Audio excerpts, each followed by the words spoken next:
Hi, ഞാൻ ലക്ഷ്മി കൃഷ്ണൻ, ഒരു skin care enthusiast ആണ്.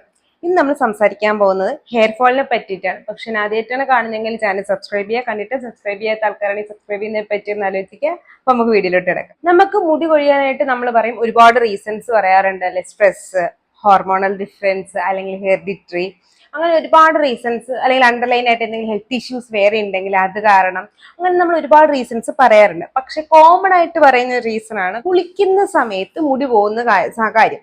അപ്പൊ എന്താണ് അത് അങ്ങനെ വരുന്നതെന്ന് പറയാം. ഫസ്റ്റ് നമുക്ക് മുടിയുടെ തുടക്കം തൊട്ടേ തുടങ്ങാം. എന്ന് വെച്ചാൽ നമ്മുടെ മുടി വളരാനായിട്ട് കുറെ സ്റ്റേജസ് ഓഫ് ഹെയർ ഗ്രോത്ത് ഉണ്ട്. അതിനകത്ത് ഏറ്റവും ഇമ്പോർട്ടന്റ് ആയിട്ടുള്ള രണ്ട് ഫേസ് ആണ് ആനജൻ ഫേസും ടീലോജനും. ആനജൻ എന്ന് വെച്ചാൽ നമ്മുടെ ഹെയർ ഗ്രോത്ത് നടക്കുന്ന ഫേസും, ടീലോജൻ ഹെയർ പൊഴിയുന്ന ഫേസും. അപ്പൊ ഈ രണ്ട് ഫേസിലാണ് നോർമലി നമ്മുടെ ആദ്യത്തതും അവസാനം, ലൈക്ക് നമുക്ക് ഏറ്റവും ഇമ്പോർട്ടന്റ് ആയിട്ടുള്ള രണ്ട് ഫേസ് ഇത് രണ്ടുമാണ്. അപ്പൊ എന്താന്ന് വെച്ചാൽ എപ്പോഴും മുടി വളർന്നുകൊണ്ടും ഇരിക്കത്തില്ല, എന്നാൽ എപ്പോഴും മുടി പൊഴിയുന്ന സ്റ്റേജിലും ആയിരിക്കത്തില്ല.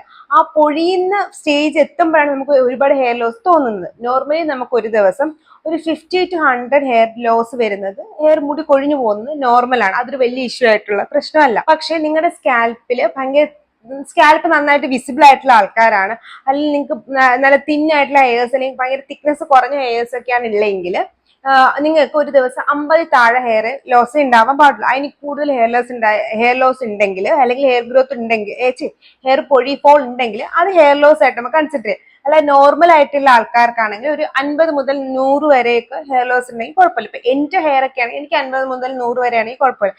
എന്നെക്കാളും തിക്നെസ് കൂടുതലുള്ള ആൾക്കാർക്കാണെങ്കിലും കുഴപ്പമില്ല.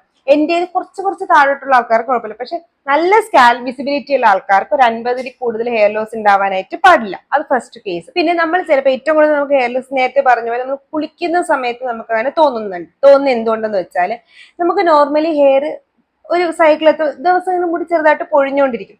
പക്ഷെ നമ്മൾ പ്രോപ്പറായിട്ട് കോംബ് ചെയ്തില്ല എന്നുണ്ടെങ്കിൽ, അതല്ലെങ്കിൽ നമ്മൾ ഹെയർ വാഷ് ഒന്നും ചെയ്യാതിരിക്കുന്ന സമയത്ത് നമ്മുടെ പൊഴിയാനായിട്ട് അവിടെ വെയിറ്റ് ചെയ്തിരിക്കും. നമ്മളൊന്ന് വെള്ളമൊക്കെ ഒഴിച്ച് തലയൊന്ന് കഴുകുമ്പോഴത്തേക്ക് ആ ഹെയർ പൊഴിഞ്ഞു വരുന്നതാണ്. അത് നോർമൽ ആയിട്ടുള്ളതാണ്. ആ ഒരു 50-100 ഹെയർ നോർമൽ ആയിട്ടുള്ളതാണ്. നമുക്ക് എന്തെങ്കിലും പനിയൊക്കെ വന്നിട്ട് നമ്മൾ ഒരാഴ്ച കുളിക്കാതെയൊക്കെ എന്നിട്ട് കുളിക്കുന്ന സമയത്ത് മുടി ഒരുപാട് പൊഴിയും. അപ്പൊ നമ്മൾ പറയുന്നത് എന്താ, പനി വന്നതുകൊണ്ടാണ് മുടി പൊഴിഞ്ഞത്? അല്ല, പനി വന്നതുകൊണ്ടല്ല മുടി പൊഴിഞ്ഞത്.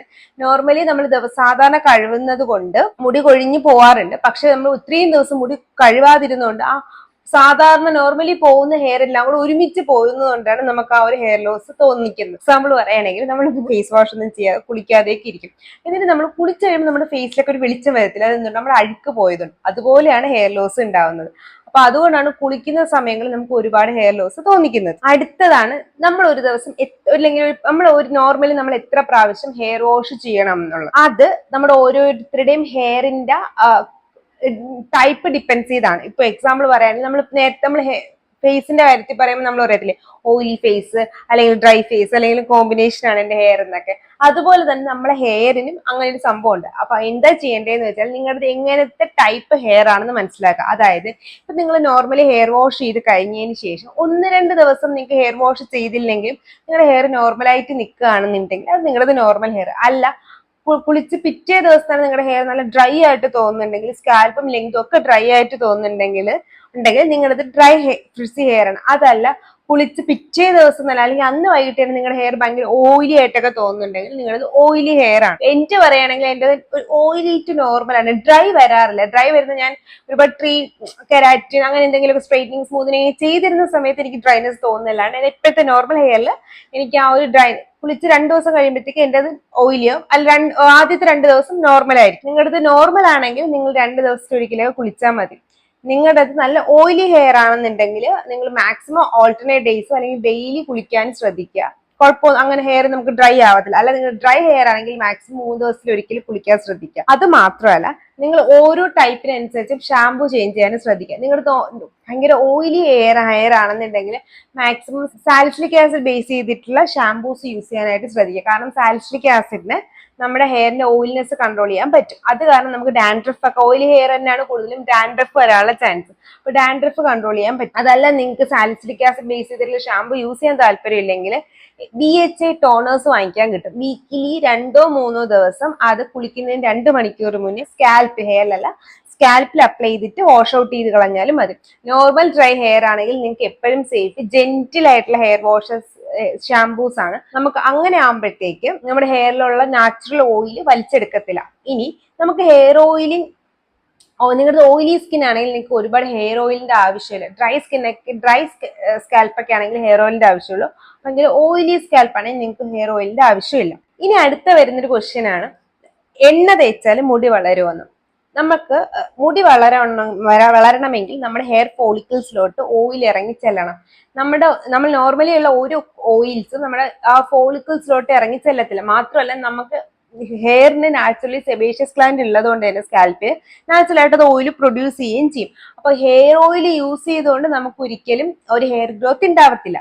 പക്ഷേ നമ്മൾ ഹെയർ സിറംസ് യൂസ് ചെയ്യുകയാണെന്നുണ്ടെങ്കിൽ ഹെയർ ഗ്രോത്ത് ഉണ്ടാവും. എങ്ങനെയാണെന്ന് വെച്ചാൽ സിറംസ് നമ്മൾ നേരത്തെ പറഞ്ഞാൽ നമ്മുടെ സ്കിന്നിലോട്ട് പെനിട്രേറ്റ് ചെയ്ത് ഇറങ്ങാനായിട്ട് കുറച്ചും കൂടി അത്രയും ലൈറ്റ് വെയ്റ്റഡ് ആയതുകൊണ്ട് പെനിട്രേറ്റ് ചെയ്ത് പോകും. പക്ഷെ ഓയിൽ നമുക്ക് അത്രയും പെനിട്രേറ്റ് ചെയ്ത് എടുക്കാൻ പറ്റത്തില്ല. അതുകൊണ്ടാണ് സിറത്തിനേക്കാളും കുറച്ചുകൂടി സേഫ് ഓയിലാന്ന് പറയുന്നത്. മാത്രമല്ല നിങ്ങളുടെ ഓയിലി സ്കാൽപ്പ് ആണെങ്കിലും ഡ്രൈ സ്കാൽപ്പ് ആണെങ്കിലും നോർമൽ സ്കാൽപ്പ് ആണെങ്കിലും നമുക്ക് സിറം യൂസ് ചെയ്യുമ്പോൾ അധികം ഓയിൽനെസ് ഫീൽ ചെയ്യത്തില്ല. അല്ലെങ്കിൽ ആ സിറം ഓയിൽ ബേസ്ഡ് സിറം ആയിരിക്കും. നോർമലി ഇപ്പോൾ ഉള്ള ഒരു സിറം ഓയിൽ ബേസ്ഡ് അല്ല. സോ അതുകൊണ്ട് കുഴപ്പമില്ല. മിനിമലിസ്റ്റിന്റെ മാത്രമല്ല, ഈവൻ ദോ നല്ല സിറം ആണെങ്കിലും ഒരു കുറച്ചൊരു ഓയിൽ ബേസ് ഉള്ളൂ. അല്ലെങ്കിൽ ബാക്കി പിൽഗ്രിമിന്റെ ആയാലും വിഷ് കെയറിന്റെ ആയാലും ഓർഡിനറിയുടെ ഒക്കെ ഹെയർ സിറത്തിന്റെ അകത്തൊന്നും ട്രൂ ഹെയറിന്റെ ഹെയർ സിറം ഒന്നും അത്ര ഓയിൽനെസ് ഉള്ളതല്ല. അപ്പം സിറംസ് നമുക്ക് യൂസ് ചെയ്യാം. മാത്രമല്ല സിറം നമുക്ക് ഓവർനൈറ്റ് വിടുകയും ചെയ്യാം, ഡെയിലി യൂസ് ചെയ്യുകയും ചെയ്യാം. അതായത് നിങ്ങൾ നല്ല ക്ലീൻ ഡ്രൈ സ്കാൽപ്പ് ആണെങ്കിൽ നിങ്ങൾക്ക് സിറം യൂസ് ചെയ്യാം, നിങ്ങളുടെ ഹെയറിന് ഒരു പ്രശ്നം ഉണ്ടാകത്തില്ല. നോർമലി നമ്മൾ എങ്ങനെ ഫേസിൽ സിറം യൂസ് ചെയ്യുന്നു അതുപോലെ തന്നെ യൂസ് ചെയ്യും. പക്ഷെ നിങ്ങൾ ഹെയർ ഓയിൽ ആണെങ്കിൽ ഒരിക്കലും അത് ഓവർനൈറ്റ് ലീവ് ചെയ്യാൻ പാടില്ല. കാരണം അത് ഡാൻഡ്രഫ് ഉണ്ടാക്കും, ബാക്ടീരിയൽ ഇൻഫെക്ഷൻ ഉണ്ടാവും. മാത്രമല്ല നിങ്ങളുടെ ഫേസിലോട്ട് ആ ഓയിൽ ഇറങ്ങിയിട്ട് അത് കാരണം നിങ്ങൾക്ക് മൂക്കുരു വരാനുള്ള ചാൻസും ഒക്കെ വളരെ കൂടുതലാണ്. അതുകൊണ്ട് ഓവർനൈറ്റ് ആയിട്ട് ഓയിൽ ഇടുന്നത് നല്ലതല്ല. മാത്രമല്ല നിങ്ങൾ ഹെയർ ഓയിലിംഗ് ചെയ്യുന്നുണ്ടെങ്കിൽ മസ്റ്റ് ആയിട്ടും ഒരു ഷാമ്പൂവും കണ്ടീഷണറും യൂസ് ചെയ്യാം. കാര്യം എന്ന് വെച്ചാൽ നമ്മൾ ആ എണ്ണ തലയിൽ നിർത്തിക്കുന്നത് നല്ലതല്ല. കാരണം അങ്ങനെ നിർത്തുകയാണെന്നുണ്ടെങ്കിൽ ഒന്നുകിൽ നിങ്ങൾക്ക് ഹെയറിൽ വരുന്ന ആ ഒരു കായില്ലേ അത് വരും, അല്ലെങ്കിൽ ഡാൻഡ്രഫ് വരും. അപ്പൊ അത് രണ്ടും വരുന്നത് നമ്മുടെ ഹെയറിനൊട്ട് നല്ലതല്ല. കാര്യം എന്ന് വെച്ചാൽ നമ്മൾ എണ്ണ നിൽക്കുമ്പോൾ ഫംഗസിന് വളരാൻ പറ്റിയ ഏറ്റവും നല്ല സാഹചര്യമാണ് എണ്ണ. അപ്പൊ നമ്മൾ എണ്ണ നിർത്തിയേക്കുകയാണെന്നുണ്ടെങ്കിൽ ആ എണ്ണയിൽ ഫംഗസ് വരും, ഡാൻഡ്രഫ് ആവും. ഡാൻഡ്രഫ് വന്നു കഴിഞ്ഞാൽ ഹെയർ ഫോൾ കൂടും. അതുകൊണ്ട് അതൊന്നും ഉണ്ടാവാൻ പാടില്ല.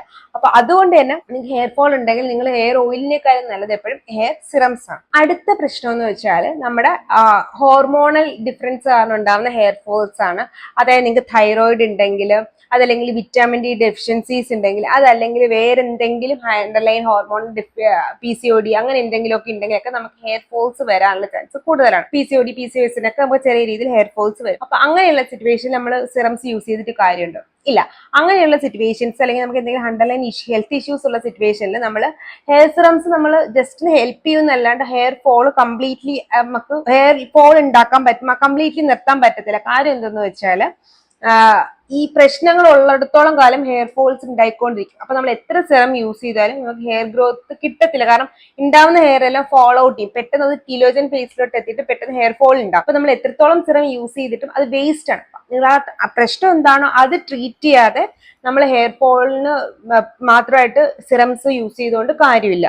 ഫസ്റ്റ് നിങ്ങളുടെ അസുഖം മാറ്റുക, അതിന്റെ അല്ലെങ്കിൽ അസുഖത്തിന്റെ കൂടെ നമുക്ക് ഹെയർ സിറംസ് കൂടെ യൂസ് ചെയ്യുന്നതാണ് ഏറ്റവും ബെസ്റ്റ്. ഇനി അടുത്തൊരു ഇഷ്യൂ എന്തെന്ന് വെച്ചാൽ ഹെയർ ഫോളും ഹെയർ ലോസും തമ്മിലുള്ള വ്യത്യാസം. അതായത് മുടി കൊഴിച്ചിലും മുടി നഷ്ടപ്പെടുന്നത്, അങ്ങനെ തന്നെ പറയാം. കാരണം ഹെയർ ഫോളും ഹെയർ ലോസും എപ്പോഴും ഒന്നല്ല. കാരണം ഹെയർ ഫോൾ വന്നാൽ നമുക്ക് വീണ്ടും ഹെയർ ഗ്രോത്ത് ഉണ്ടാക്കാം. പക്ഷെ ഹെയർ ലോസ് ആണെങ്കിൽ അത് തിരിച്ചു കൊണ്ടുവരാൻ പറ്റത്തില്ല. ബോൾനെസ് ഒക്കെ ഹെയർ ലോസിലോട്ട് പോകുന്നതാണ്. അല്ല ഡാൻഡ്രഫ് കാരണം ഉണ്ടാകുന്ന മുടി കൊഴിച്ചിലൊക്കെ ഹെയർ ഫോളിലോട്ട് വരുന്നതാണ്. കാര്യം എന്തെന്ന് വെച്ചാൽ ഹെയർ ഫോളിങ്ങിന്റെ സമയത്ത് നമ്മുടെ ഹെയർ ഫോളിക്കിൾസ് അപ്പോഴും ജീവനോടെ ഉണ്ട്. അതുകൊണ്ട് തന്നെ നമുക്ക് അവിടെ എന്തെങ്കിലുമൊക്കെ സിറംസ് യൂസ് ചെയ്ത് കഴിഞ്ഞാൽ ആ ഹെയർ ഫോളിക്കിൾസിനെ നമുക്ക് ആക്ടിവേറ്റ് ചെയ്യാനും നമുക്ക് ഹെയർ ഗ്രോത്ത് നടത്താനും പറ്റും. പക്ഷെ ഹെയർ ലോസ് ആണെങ്കിൽ നമ്മുടെ മുടി കൊഴിയുന്നതിന്റെ കൂടെ നമ്മുടെ ഹെയർ ഫോളിക്കിൾസിനും അവിടെ നശിച്ചു പോകും. അത് കാരണം ഇപ്പൊ നിങ്ങൾക്ക് ബോൾനെസ് ഉള്ള ആൾക്കാർക്ക് അറിയാം, അതായത് കഷണ്ടി ഉള്ള ആൾക്കാരുടെ തല നല്ല ക്ലീൻ ആയിരിക്കും. നമ്മുടെ ഹെയറിലുള്ള ഹെയർ ഫോളിക്കിൾസ് അവരുടെ തലയിൽ ഉണ്ടാവില്ല. ആ ഹെയർ ഫോളിക്കിൾസ് ഇല്ലാത്തിടത്തോളം കാലം നമുക്ക് ഒരിക്കലും എന്തെങ്കിലും സാധനം യൂസ് ചെയ്തിട്ട് ഹെയർ ഗ്രോത്ത് ഉണ്ടാക്കാൻ പറ്റത്തില്ല. കാരണം നിങ്ങൾ ഒരുപാട് ഇൻഗ്രീഡിയൻസ് ഉണ്ട്, മിനോക്സിഡൽ ഉണ്ട്, അല്ലെങ്കിൽ റെഡ്നസീൽ ഉണ്ട്, അനാജൻ ഉണ്ട്, ഇങ്ങനെ കുറെ ഹെയർ കെയർ ഇൻഗ്രീഡിയൻസ് ഉണ്ട് നമുക്ക് ഹെയർ ഗ്രോത്ത് ഉണ്ടാക്കാൻ പറ്റുന്നത്. പക്ഷെ ഇതൊക്കെ വർക്ക് ചെയ്യണമെന്നുണ്ടെങ്കിൽ നമുക്ക് ഹെയർ ഫോളിക്കിൾസ് ജീവനോടെ ഉണ്ടെങ്കിൽ മാത്രമേ പറ്റത്തുള്ളൂ. അപ്പൊ നിങ്ങൾക്ക് ഹെയർ ലോസ് ആണോ ഹെയർ ഫോൾ ആണോ എന്ന് മനസ്സിലാക്കിയിട്ട് വേണം നിങ്ങൾ എന്ത് ട്രീറ്റ്മെന്റും എടുക്കാനായിട്ടുള്ളത്. അടുത്തതാണ് സപ്ലിമെന്റ്സ്. അതായത് നമ്മളിപ്പം ഹെയർ ഗമ്മീസിന്റെ കാര്യം, ബയോട്ടിൻ ഗമ്മീസിന്റെ കാര്യം പറയും, അതല്ലെങ്കിൽ വേറെ എന്തെങ്കിലും ഹെയർ ഗ്രോത്ത് സപ്ലിമെന്റ്സിന്റെ കാര്യമൊക്കെ പറയും. ഇതൊക്കെ ആക്ച്വലി വർക്കിംഗ് ആണോ? ഇപ്പൊ നിങ്ങളൊരു ഹെയർ ഫോളിന് ആയിട്ട് നിങ്ങളൊരു ഡെർമറ്റോളജിസ്റ്റിന്റെ അടുത്തൊക്കെ ചെല്ലുകയാണെങ്കിൽ അവർ നിങ്ങൾക്ക് എപ്പോഴും പറഞ്ഞു തരുന്നത് സപ്ലിമെന്റ്സ് തരും. പക്ഷെ ആ സപ്ലിമെന്റ്സ് എപ്പോഴും സിങ്ക്, മഗ്നീഷ്യം, വിറ്റാമിൻ B12 ഇങ്ങനെയുള്ള സാധനങ്ങളായിരിക്കും. നിങ്ങൾക്ക് ഒരു ഡോക്ടറും ബയോട്ടിൻ സപ്ലിമെന്റ് എഴുതത്തില്ല. എന്തുകൊണ്ടാന്ന് വെച്ചാൽ നമുക്ക് ബയോട്ടിൻ സപ്ലിമെന്റ്സ് എഴുതും, ടാബ്ലറ്റ്സ് ആയിട്ട് എഴുതും. അതല്ലാണ്ട് ഹെയർ ഗ്രോയിങ് ഗമ്മീസ് എഴുതൽ വളരെ കുറവായിരിക്കും. എന്തുകൊണ്ടെന്ന് വെച്ചാൽ ഗമ്മീസ് എപ്പോഴും സ്വീറ്റ് ടെക്സ്ചർ ഉള്ള സാധനമാണ്, കയ്പുള്ള സാധനമല്ലല്ലോ. ബയോട്ടിൻ ഒരിക്കലും നമുക്ക് ഗമ്മീസ് ഫോർമുലേഷനിലോട്ട് അത്രയും സ്വീറ്റ് ആയിട്ട് എടുക്കാൻ പറ്റത്തില്ല. ഈവൻ ദോ എടുക്കുന്നുണ്ടെങ്കിലും ഇപ്പൊ അതിനകത്തൊരു ടൈപ്പ് ബയോട്ടിൻ ഉണ്ടെങ്കിലും അത് നമ്മുടെ ഹെയർ ഗ്രോത്തിന് വേണ്ട അത്രയും എമൗണ്ട് ഇല്ല. കാരണം നമുക്കൊരു സാധനം നമുക്ക് വേണമെങ്കിൽ അത് ഇത്ര എമൗണ്ട് നമുക്ക് ഉണ്ടെങ്കിൽ നമുക്ക് ഹെയർ ഗ്രോത്ത് ഉണ്ടാവും. ഒരിക്കലും ഗമ്മീസിൽ നമുക്ക് അത്രയും എമൗണ്ട് കൊടുക്കാൻ പറ്റത്തില്ല. കാരണം അതിനകത്ത് ഒരുപാട് സാധനങ്ങൾ വേണം. സ്വീറ്റിനുള്ള സാധനം ചേർക്കണം, ടെക്സ്ചറിനുള്ള സാധനം ചേർക്കണം, ബേസ് ചേർക്കണം, ബയോട്ടിൻ ചേർക്കണം, അങ്ങനെ ഒരുപാട് സാധനം നമ്മൾ ഈ ഗമ്മീസിനകത്ത് ചേർക്കണം. ഇത്രയും സാധനങ്ങൾ ആകുമ്പോഴത്തേക്കാണ് അതൊരു ചെറിയ മുട്ടായോ ആ ബയോട്ടിൻ ഒഴിച്ച് ബാക്കി എല്ലാം ചേർക്കുമ്പോൾ തന്നെ ഗമ്മിക്കുള്ള സാധനങ്ങൾ ചേർക്കുമ്പോൾ തന്നെ ഇനഫ് സാധനമോ ഗ്രാമോ അതിന്റെ ചെറിയ പോയിന്റ് മാത്രമേ നമുക്ക് അപ്പൊ ബയോട്ടിൻ ആഡ് ചെയ്യാൻ പറ്റൂ. ആ ബയോട്ടിൻ കൊണ്ട് ഒരിക്കലും നമുക്ക് ഹെയർ ഗ്രോത്ത് ഉണ്ടാവത്തില്ല. അപ്പൊ അതുകൊണ്ട് നിങ്ങൾ ഗമ്മീസ് യൂസ് ചെയ്തു എന്ന് പറഞ്ഞിട്ട് നിങ്ങൾക്ക് ഒരിക്കലും ഹെയർ ഗ്രോത്ത് ഉണ്ടാവത്തില്ല. അതിന് പകരം സപ്ലിമെന്റ്സ് എടുക്കുക. അതായത് വിറ്റാമിൻ സപ്ലിമെന്റ്സ് ഒക്കെ മൾട്ടി വിറ്റാമിൻ സപ്ലിമെന്റ്സ്, പ്രിസ്ക്രിപ്ഷൻ ഇല്ലാത്ത മൾട്ടി വിറ്റാമിൻ സപ്ലിമെന്റ്സ് നമുക്ക് യൂസ് ചെയ്യാൻ പറ്റും. അത് എടുത്തു കഴിഞ്ഞാൽ നമുക്ക് നല്ല രീതിയിൽ ഹെയർ ഗ്രോത്ത് കിട്ടും. പിന്നെ എപ്പോഴും പറയുന്നതെന്ന് വെച്ചാൽ നിങ്ങളുടെ ഹെയർ ഗ്രോത്ത് ലോസ് ആണോ ഹെയർ ഫോൾ ആണോ എന്ന് ഹെയർ ലോസ് ആണോ ഹെയർ ഫോൾ ആണോ എന്ന് മനസ്സിലാക്കുക. നിങ്ങൾക്ക് ഹോർമോണൽ ഡെഫിഷ്യൻസി ഒന്നും ഇല്ലാന്ന് മനസ്സിലാക്കിക്കുക. നിങ്ങൾക്ക് ഡാൻഡ്രഫ് ഇല്ലാന്ന് മനസ്സിലാക്കുക, അല്ലെങ്കിൽ നിങ്ങൾക്ക് ഡ്രൈ സ്കാൽപ്പ് അല്ലാന്ന് മനസ്സിലാക്കുക. അങ്ങനെയുള്ള കാര്യങ്ങളെല്ലാം മനസ്സിലാക്കിയതിനു ശേഷം സപ്ലിമെന്റ്സ് എടുത്തു കഴിയുകയാണെങ്കിൽ നിങ്ങൾക്ക് പ്രോപ്പറായിട്ട് ഹെയർ ഗ്രോത്ത് ഉണ്ടാവും. മാത്രമല്ല ഹെയർ ഹാബിറ്റ്സും കൂടെ കൊണ്ടുവരണം. അതായത് നിങ്ങൾ മാക്സിമം ഹെയർ ലൂസായിട്ട് ഇടാതിരിക്കാൻ ശ്രദ്ധിക്കുക. അതല്ലാണ്ട് പുറത്തു പോകുമ്പോഴത്തേക്ക് കുളിച്ചിട്ട് ഉടനെ പുറത്തു പോവാതിരിക്കാൻ ശ്രദ്ധിക്കുക. നനഞ്ഞ മുടി കോമ്പ് ചെയ്യാതിരിക്കാൻ ശ്രദ്ധിക്കുക. അത് എങ്ങനെയാന്ന് വെച്ചാൽ എല്ലാവർക്കും നനഞ്ഞ മുടി ചില ആൾക്കാർക്ക് കോമ്പ് ചെയ്യാൻ പറ്റും. ഈ നിങ്ങളുടെ നല്ല കോയിലി ഹെയർ അല്ലെങ്കിൽ കേളി ഹെയർ ഒക്കെ ആണെങ്കിൽ നമുക്ക് നനഞ്ഞ മുടി കോമ്പ് ചെയ്യാൻ പറ്റും. നിങ്ങളുടെ സ്ട്രെയിറ്റ് നോർമൽ ഹെയർ ഒക്കെ ആണെങ്കിൽ, നോർമൽ ബേബി ഹെയർ ഒക്കെ ആണെങ്കിൽ കോമ്പ് ചെയ്യാത്തതാണ് നല്ലത്. അപ്പൊ അങ്ങനെയൊക്കെയുള്ള കാര്യങ്ങളൊന്ന് ശ്രദ്ധിക്കുക. ഉടൻ കോമ്പിലോട്ട് സ്വിച്ച് ചെയ്യുക. എന്തുകൊണ്ട് ഉടൻ കോമ്പിലോട്ട് സ്വിച്ച് ചെയ്യണമെന്ന് പറഞ്ഞാൽ നമ്മൾ പ്ലാസ്റ്റിക് കോമ്പിനകത്താണെങ്കിൽ നമ്മൾ മുടി കോതുമ്പോഴത്തേക്ക് സ്റ്റാറ്റിക് ഇലക്ട്രിസിറ്റി വരും.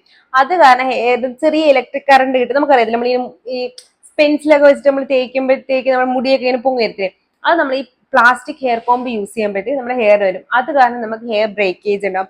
പിന്നെ കുളിച്ച് കഴിഞ്ഞിട്ട് മുടി ഭയങ്കരമായിട്ട് റാഷായിട്ട് തോർത്താതിരിക്കുക ശ്രദ്ധിക്കുക. കോട്ടൺ ടീഷർട്ട് അല്ലെങ്കിൽ മൈക്രോ ഫൈബേഴ്സിലോട്ട് ഷിഫ്റ്റ് ചെയ്യുക. അങ്ങനെ കുറച്ച് കാര്യങ്ങൾ ശ്രദ്ധിക്കാം. ഈ ഹെയർ കെയർ ഹാബിറ്റ്സിനെ പറ്റി ഡീറ്റെയിൽ ആയിട്ട് വീഡിയോ ആണെങ്കിൽ കമന്റ് ബോക്സിൽ പറഞ്ഞ് നമുക്ക് ചെയ്യാൻ കഴിയും. ഇപ്പൊ ഞാൻ ജസ്റ്റ് നോട്ടിച്ച് പറയുന്നേ ഉള്ളൂ. അപ്പൊ അത്രയും കാര്യങ്ങളൊക്കെ ശ്രദ്ധിച്ച് കഴിഞ്ഞ് പിന്നെ ഞാൻ പറഞ്ഞ പോലെ കുറെ ഈ കാര്യങ്ങളൊക്കെ നിങ്ങളൊന്ന് മനസ്സിലാക്കി കഴിഞ്ഞു കഴിഞ്ഞാൽ നമ്മുടെ ഹെയർ ഗ്രോത്ത് നമുക്ക് ശ്രദ്ധിക്കാൻ പറ്റും, ഹെയർ ഫോൾ നമുക്ക് കുറയ്ക്കാൻ പറ്റും. പിന്നെ ഹെയർ ലോസ് ആണെങ്കിൽ അതിനനുസരിച്ചുള്ള ട്രീറ്റ്മെന്റ്സ് എടുക്കാൻ പറ്റും. പിന്നെ എനിക്ക് പറയാനുള്ളതെന്ന് വെച്ചാൽ നമ്മൾ മൈക്രോ നീഡിലിങ്ങിന് വേണ്ടി നമ്മൾ ഡെർമാ റോളേഴ്സ് യൂസ് ചെയ്യത്തില്ലേ, അത് നമ്മളിപ്പോൾ ഡോക്ടർ പ്രിസ്ക്രിപ്ഷൻ ഇല്ലാണ്ട് തന്നെ മിനോക്സിഡിലൂടെ ഡെർമാ റോളേഴ്സ് ഇപ്പം റാൻഡം ആയിട്ട് വിൽക്കുന്നുണ്ട്.